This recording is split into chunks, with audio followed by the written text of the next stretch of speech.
So after the release of episode 1, I decided to take a week-long break from making videos, which stretched out into a month-long break. So after realizing I took way too much time off, I immediately set to work on Giant Kirby vs. Wheeljack, and then shortly after, I started to work on the second episode of Cardboard City. And this was the video that would officially end the use of Cars Studios, which was the name of my independent production company since 2011. So yeah.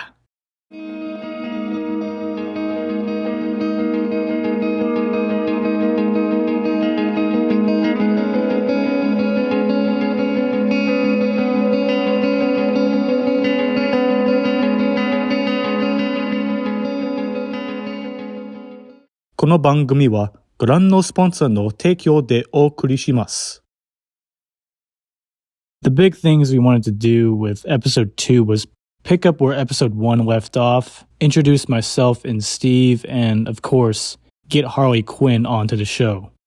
I mean, you gotta have Harley Quinn. You know, if you have me, you gotta have Harleen. Luckily for Sean, even though he didn't know very many people, he knew someone who would be perfect for Harley.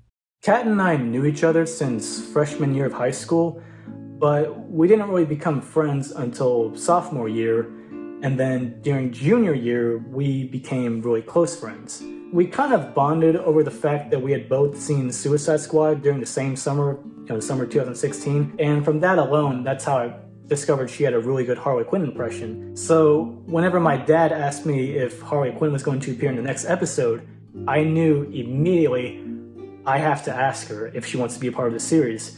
And once I got started with filming episode 2, I asked her, like, hey, do you want to be a part of this episode? And she was all for it. Hi, I'm Kat. I am the voice behind Cardboard City's Harley Quinn and Katana. It has been such an honor to bring these roles to life, and I'm so grateful for the opportunity. I'll admit, when Sean offered me the role, I was in a hardcore Harley Quinn phase, as Margot Robbie's Harley Quinn had just debuted. Of course, I'm totally over it now.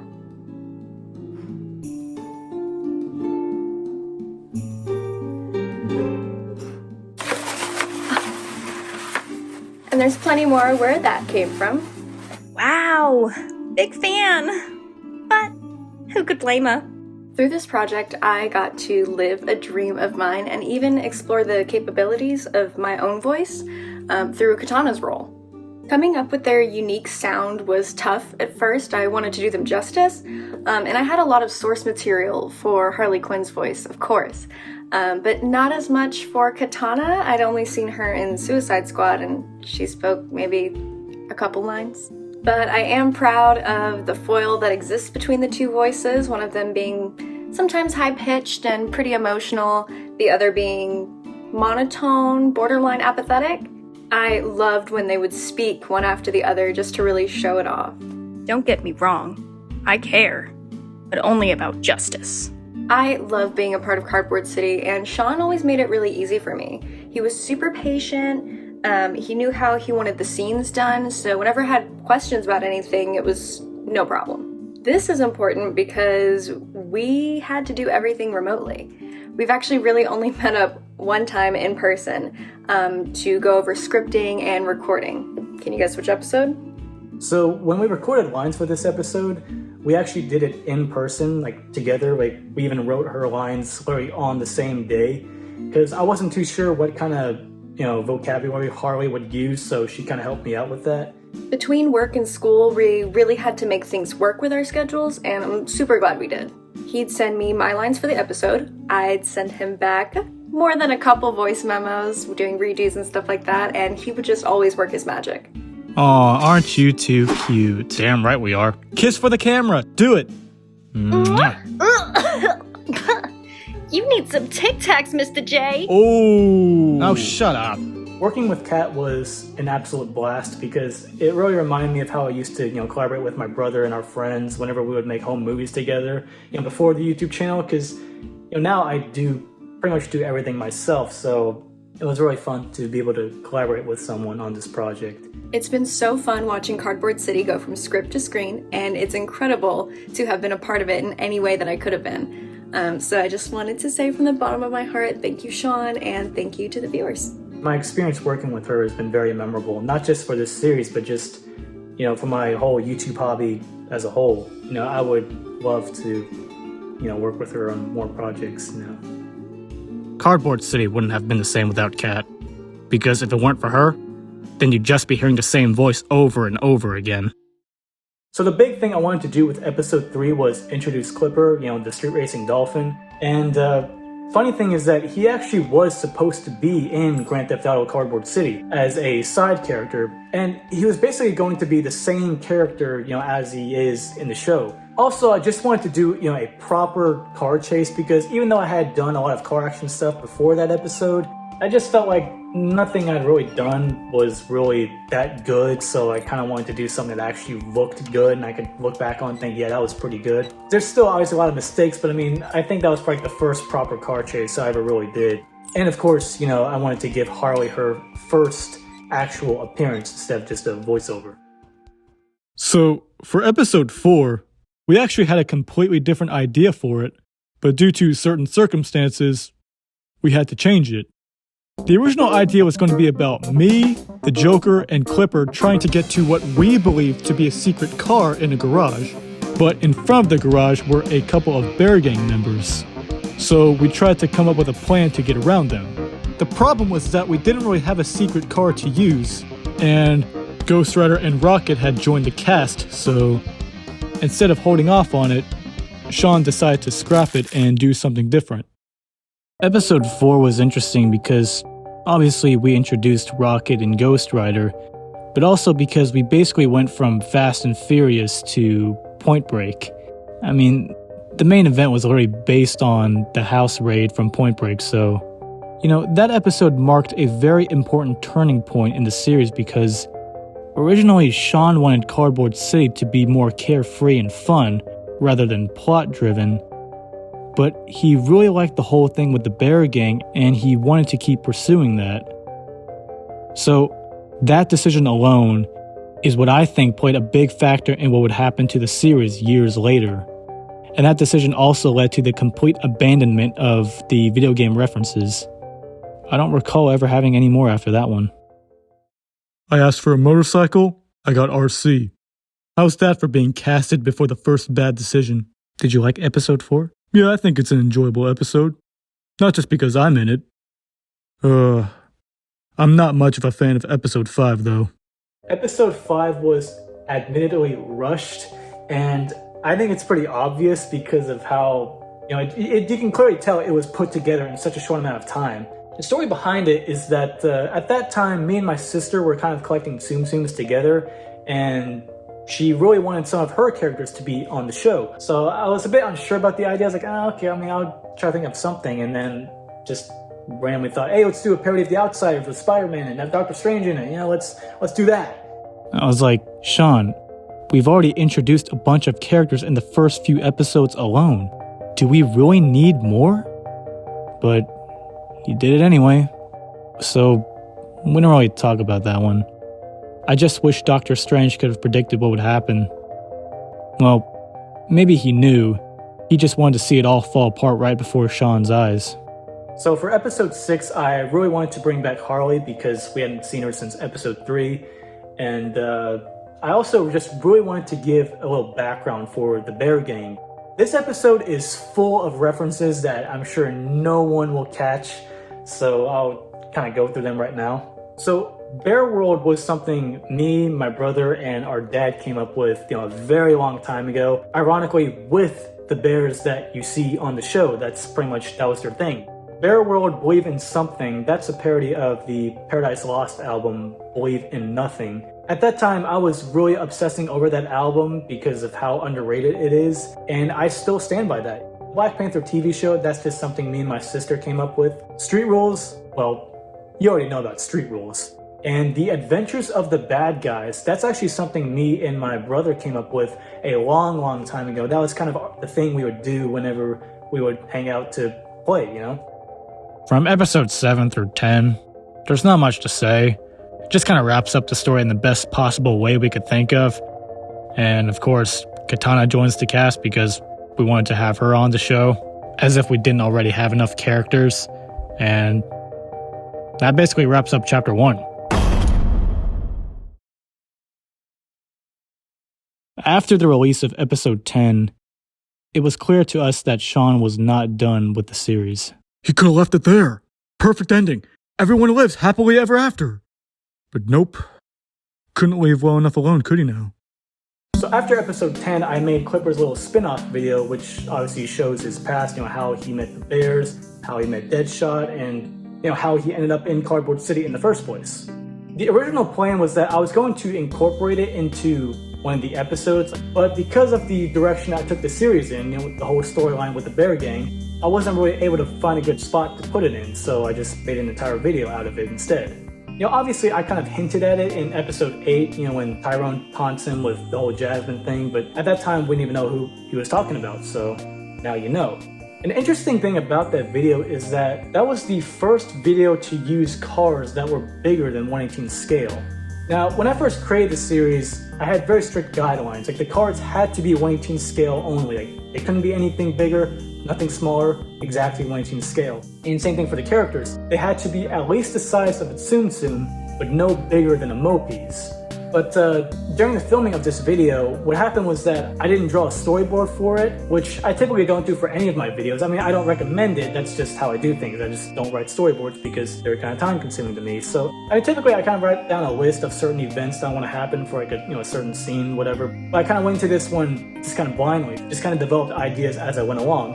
And I was kind of struggling to wrap up the scene, so I was like, what should I do? So then I just grabbed the Muscle Machine cards and let them into the video. But that decision alone actually led to the idea of Undercover, because when I created that little scene, I was like, there could be a bigger story behind these cards. It's like, because we don't know who's behind the wheel of them. It could be like this whole secret organization in Cardboard City. We could make a whole storyline out of this, and that's exactly what happened. It's just kind of crazy. So for episode 11, we obviously wanted to start it with a bang, it being the resurrection of Cardboard City. And what better way than to introduce yet another character who would end up leaving quite a mark on the channel. When I got the offer to join Cardboard City, I was like, hell yes. I don't know what this is, but I'm in. And thanks to Kat Skellington, I was flown out here to join the cast of Cardboard City. I'm not much of an Aquaman fan, nor DC fan in general, but I really loved what Jason Momoa did for the character. He made him very cool and likable, and I just thought it'd be kind of fun to incorporate him into the series. And the great thing about Arthur is that he's the kind of guy who can interact with anyone, and obviously with a series like Cardboard City with a ton of bizarre characters, it's an important trait to have. I guess he's kind of based on Jason Momoa more than the character, but I still had a lot of fun with him. A lot of people think that part of the deal of me joining the show was that I would get my own talk show, but that's not true actually. The talk show was an idea that was just randomly generated, and the truth is that episode 11 was supposed to be my big debut, but due to conflicts and other projects, it got delayed quite a few times. In fact, when I did arrive on set, they weren't even done with chapter 1, so I pretty much had to watch them shoot from afar. Really wanted to be part of the action, but I had to wait till it was my time to shine. And when it was, I got to be Ferris Bueller. Working with Arthur was an interesting experience. I think, more than anyone, he had the most fun being on set. The guy would not stop singing Pearl Jam. Hey, has anyone seen Harley? Oh, where could my baby be? The Lord took her away. Dude, shut the fuck up. Hey, fuck you, man. Alright, calm down, everyone. Calm down. I could not stand the guy. Who are you? My name's Joe. Oh, shit. You're gonna be my bitch. Bitch. Haha. I'm honestly glad that this show, I'm glad that I don't have to work with him anymore. I loved working with everyone on the show. I mean, I had a great time overall. I never really got the chance to work with him a whole lot, but he was pretty cool. Then let's collaborate. Okay. So with episode 11, we bring back the Mopes cast and introduce the eggs. And that's really about it. As for episode 12, I don't really know what to say about that one. Did you watch Thomas the Tank Engine as a kid? Oh, dude. Thomas the Tank Engine was the shit! Are you talking as yourself or as Sean? I honestly have no idea. As a kid, I used to watch this Thomas the Tank Engine and Friends VHS tape we had, and my favorite episode on there was Rusty and the Boulder. It was just one of those things that I randomly thought of all of a sudden, and I was like, wouldn't it be funny if I made an entire episode of Cardboard City similar to those old school Thomas episodes? And that's just kind of how the idea formed. The easy part was filming the characters not moving, but the hard part was trying to figure out what I could do to replicate the trains moving in real time. I could have just pulled my 19 cars with a string, but didn't really seem like a good idea to me. But then I thought about my SWAT card track, which is obviously very similar to the way the trains move in those old school Thomas episodes, and the episode just kind of formed from there. Oh, there is one thing I can say about episode 12. The ending was quite unexpected. When I found out he was going to incorporate Giant Kirby into the series, I was like, you do realize you have some explaining to do, right? Because does this mean that the Wheeljack and Bumblebee videos are connected too? Before episode 12, Giant Kirby and Cardboard City were just assumed to be parallel universes to each other, but now that they were actually connected, it just meant more trouble for the series. Episode 13, well, the original idea was supposed to be about May and Egg Joker fighting for Harley's love or some shit, but instead, Sean got Kat to help him write this one. So instead of being rivals, we were buddies. Sean was the one who typically did all the writing for the show, including Harley's lines too. So it was kind of nice for someone else to write the story for a change. Unfortunately, they didn't have time to write the script together, so Sean did that as usual.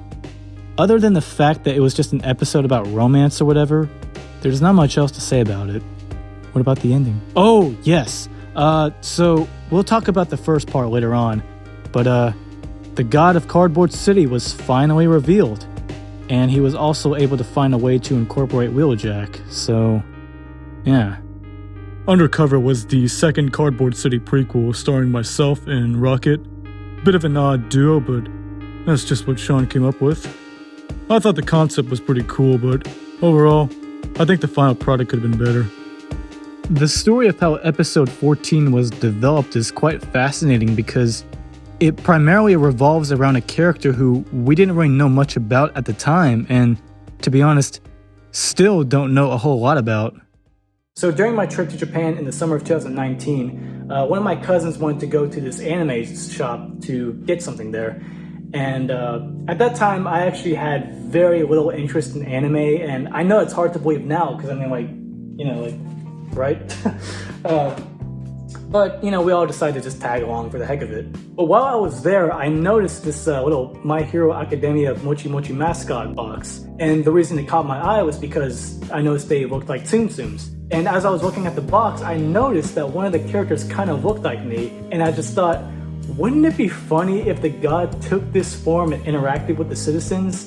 And the idea was just formed right there, believe it or not. The problem with these was that it was one of those things where you'd never know what you're going to get. I should have been smart and just, you know, looked for it on eBay afterwards, but took the plunge and bought one. And as you can imagine, it wasn't the character that I wanted, so later that day, because my dad, you know, he's a big fan of my videos, I told him about what happened, just kind of, hey, I found this character that'd be kind of funny.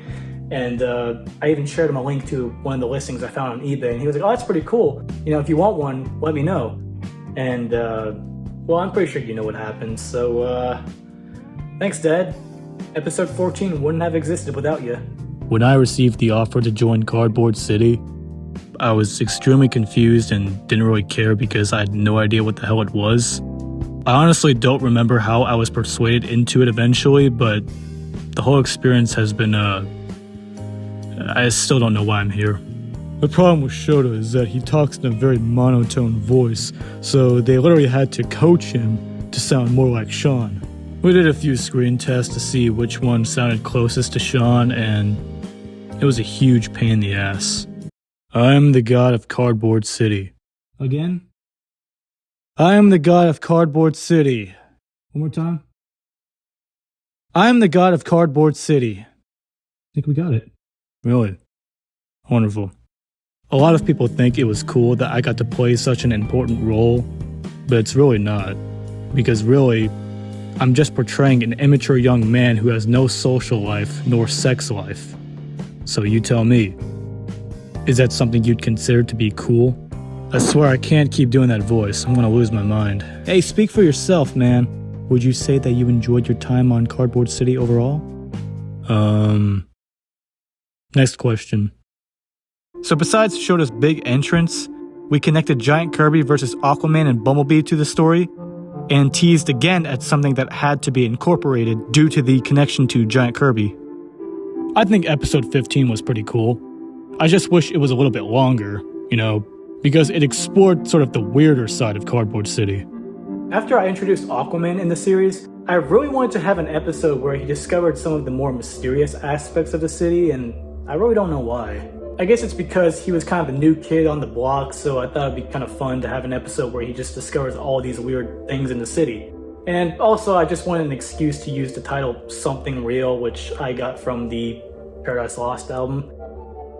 Episode 16 only exists because Sean wanted an excuse to drive a GTR R34. Really? Yeah, pretty much. Even though that episode had probably the best street race Sean had ever done, that was an example of an episode where it didn't really move the story along very well. I thought we were making episodes that were plot-driven. It felt like he was still attached to the initial plan for the series. And on top of that, at the end of the episode, he decided to tie in yet another video that was never meant to be connected to the series. It's like, now Midnight Run is connected to Cardboard City? Have you lost your mind? There's an interesting thing that happened with this episode.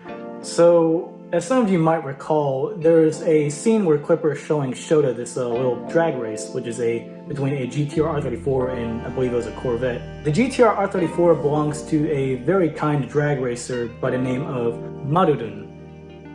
After my trip to Japan in 2019, one night I was just kind of looking for some GTR photos, and I stumbled across some of her photos, and from there that's how I found out about her, and I followed her on Instagram and Twitter. But then one day in November, she tweeted out saying something like, "I'm feeling tired, so I need some more energy," and along with that tweet was a photo of a can of NOS. So I replied with a photo of Paul Walker drinking that same can of NOS, and apparently she found it quite amusing. And then she followed me back on Twitter. Now at that time, I think she was actually kind of following back some of her followers, if they posted kind of a silly response to her tweets. So it wasn't really anything out of the ordinary, but I was still very, very happy about it.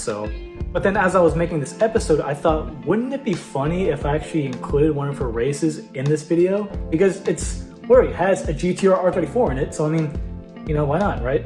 So after I uploaded the video, I also posted a little preview on Instagram and Twitter, and in that preview was obviously the clip that showed, the race. So just for the hell of it, I tagged her on, both platforms, but didn't really think much of it. Well, almost immediately after I posted it on Instagram, I got a comment, and it was from her.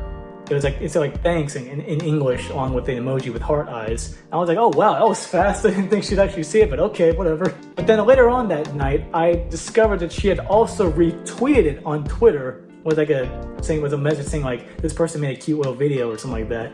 And I was like, oh my god, what is going on? And then on top of that, because she found out I was the same person on Twitter, she followed me back on Instagram.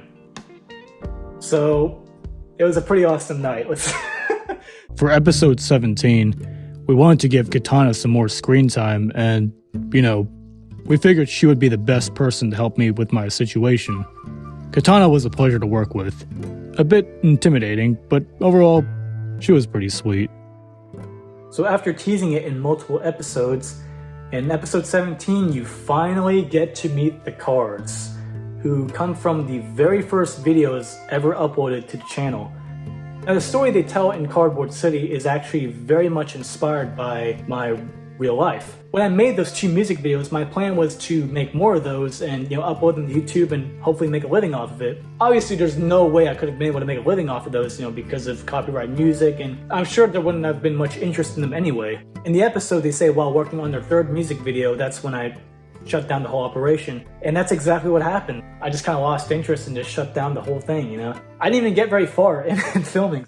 And I didn't really use them until Giant Kirby vs. Wheeljack. And the reason I chose the Cold song Bleed is because of the chorus, you know, I want to bleed, show the world all I have. And that scene, you'll notice that they're playing in a very empty apartment building, a very dark and depressing. That scene was just meant as a little Easter egg for anybody who knew about the very first videos ever uploaded to the channel. But also because I just felt like if the cars were alive, how would they feel about me? And basically in that scene, they're saying that they felt as if I had left them behind. And even though they had so much potential, that, you know, they had so much they wanted to show to the world, but never got a chance. In episode 18, we introduced Sir Qui-Gon Jinn, who provides an explanation. Well, he called it a theory, but really it was an explanation for the viewers, to help them get a better understanding of what exactly was going on. I like how in this one, we get a little peek at this abandoned side of the city, which I thought was pretty cool. There's not much else to say about this one, really.